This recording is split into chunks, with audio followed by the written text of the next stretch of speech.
जिल्हा अहिल्यानगर, संतांचे माहेर.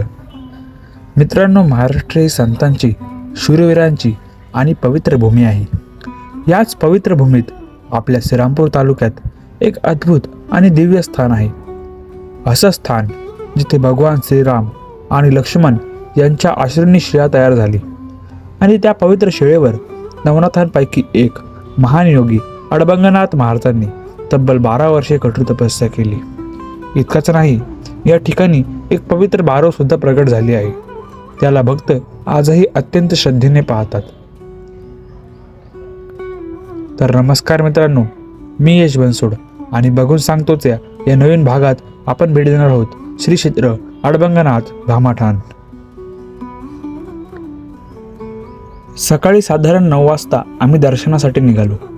श्रीरामपूर शहरातून नेवासा रोडच्या दिशेने प्रवास सुरू झाला.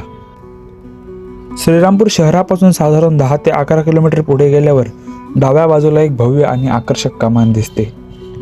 त्या कमानीतून आत वळण घेताच काही किलोमीटर अंतरावर वसलेले आहे हे पवित्र आणि ऐतिहासिक स्थान श्री क्षेत्र अडबंगनाथ भामाठाण.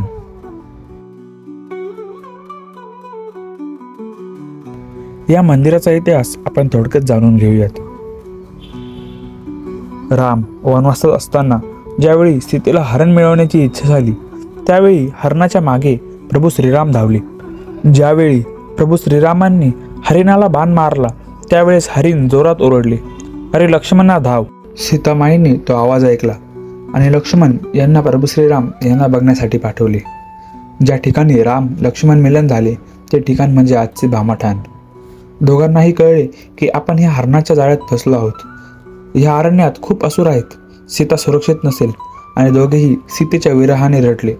त्यांचे अश्रू जमिनीवर पडले आणि तिथे एक शिळा तयार झाली. पुढे एकदा माणिक नावाचे शेतकरी होते. एकदा शेती करत असताना गोरक्षनाथ व माणिक शेतकरी यांची भेट झाली. गोरक्षनाथांनी या शेतकऱ्याला भिक्षा मागितली. माणिक शेतकऱ्याकडे एक भाकरी होती. त्याने ती गोरक्षनाथांना दिली. महाराजांनी भाकर खाल्ली, तृप्त झाले आणि त्या माणिक शेतकऱ्याला म्हणाले, "तुला काय लागतं ते मागून घे." यावर माणिक शेतकरी उलट बोलत म्हणाले, "तुम्ही मला काय देणार? तुम्हीच मला भिक्षा मागितली. उलट तुम्हीच मला अजून काय पाहिजे ते सांगा." यावर गोरक्षनाथ म्हणाले, "मला तुझं मन दे." माणिकांनी मन दिलं. महाराज तिथून निघून गेले. मग माणिकाच्या मनात आलं घरी जावं, पण गेले नाही. मनात आलं फिरावं, पण फिरले नाही. एका जागी उभे राहिले.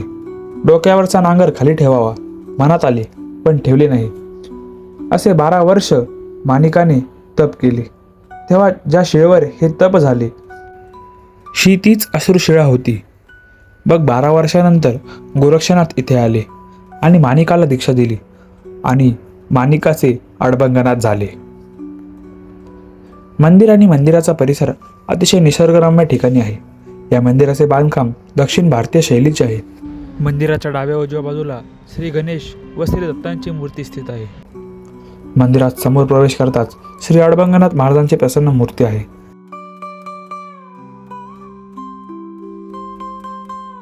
नंतर तळघरात जाण्यासाठी मार्ग आहे.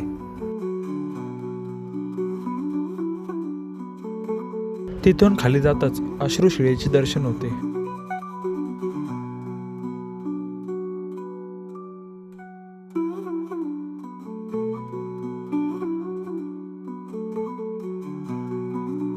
पुढे गंगागिरी महाराज, नारायणगिरी महाराज, विठ्ठल रुक्मिणी यांच्या मूर्ती स्थित आहेत. याच्याच पुढे प्रगट झालेली बारव आहे. या बारवचा इतिहास असा की माणिक शेतकरी शेती करत असताना ही विहीर वापरत होते. ज्यावेळी या मंदिराचे बांधकाम चालू होते त्यावेळी पाण्याची कमतरता पडली होती. त्यावेळी ही बारव प्रकट झाली आणि ह्याच पाण्याने मंदिराचे बांधकाम पूर्ण झाले. या मंदिराची सर्व व्यवस्था सद्गुरू नारायणगिरी महाराजांच्या आदेशानुसार त्यांचे शिष्य मठाधिपती श्री अरुणनाथगिरी महाराज पाहतात. तसेच या ठिकाणी गुरुकुल सुद्धा चालवतात. महाराजांनी येथे येणाऱ्या भक्तांसाठी भक्ती निवासची सुद्धा सोय केली आहे. तसेच मंदिरासमोर ग्रंथ विक्रीसाठी ठेवलेले आहेत. अशा निसर्गरम्य ठिकाणी आल्यावर मन अगदी शांत झाले, मन एकाग्र झाले. प्रत्येकाने एकदा भेट द्यावी असं हे ठिकाण म्हणजे श्री क्षेत्र अडबंगनाथ भामाठाण. या संस्थानामार्फत धर्मनाथ बीजेचा मोठा उत्सव साजरा केला जातो. अन्नदान सुद्धा मोठ्या प्रमाणात या संस्थेकडून करण्यात येते.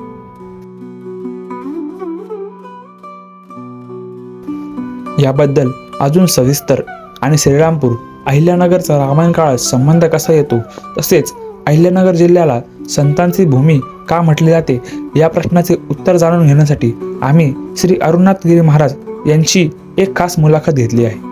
ती मुलाखत येत्या व्हिडिओमध्ये येणार आहे. ती बघण्यासाठी आपल्यासोबत राहा. भेटूयात अशाच एका नव्या भागात. मी जे बघितलं तेच तुम्हाला सांगितलं. व्हिडिओ कसा वाटला हे कमेंट करून नक्की कळवा. धन्यवाद.